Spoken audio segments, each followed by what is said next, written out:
Hello everyone, আমি বিতিশা রান্নাঘরে সবাইকে স্বাগত জানাচ্ছি। আজ যে রেসিপিটি আমি আপনাদের সাথে শেয়ার করব সেটি হলো কম তেল মশলায় আলু কুমড়ো দিয়ে নিরামিষ পুঁই শাকের ঘন্ট।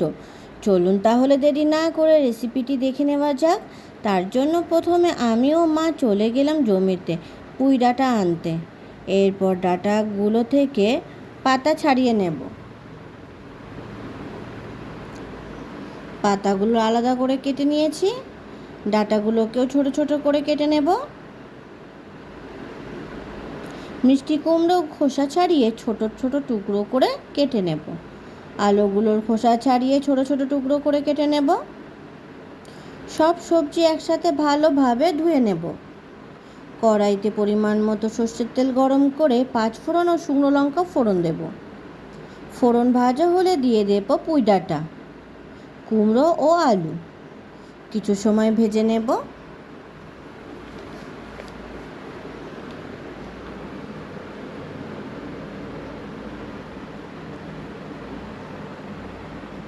তিন থেকে 4 মিনিট ভেজে নেবার পরে দিয়ে দেব কয়েকটা চেরা কাঁচা লঙ্কা ও আদা বাটা। কিছু সময় কষে নেব।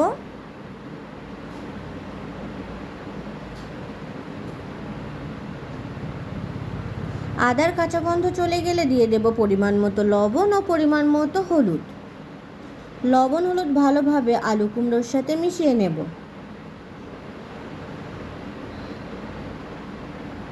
তিন থেকে 4 মিনিট কষে নেবার পরে দিয়ে দেব পরিমাণ মতো জল।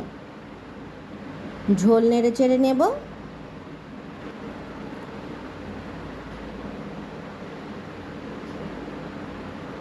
ঢাকা দিয়ে সিদ্ধ হতে দেব।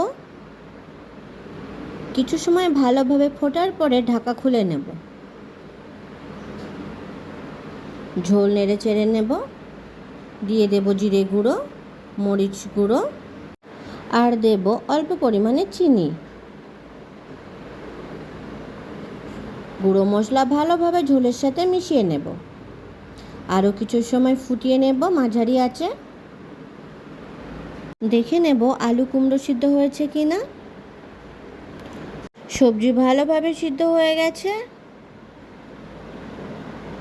আরও 4 থেকে 5 মিনিট কম আঁচে রান্না করে নেব। দিয়ে দেব গরম মশলার গুঁড়ো, ভালোভাবে মিশিয়ে নেব। তৈরি হয়ে গেছে কম তেল মশলায় আলু কুমড়ো দিয়ে নিরামিষ পুঁই শাকের ঘন্ট। ভিডিওটি কেমন হয়েছে অবশ্যই কমেন্ট করে জানাবেন। আর ভিডিওটি যদি আপনাদের ভালো লেগে থাকে তাহলে আমার চ্যানেলটিকে সাবস্ক্রাইব করতে একদম ভুলবেন না। ধন্যবাদ।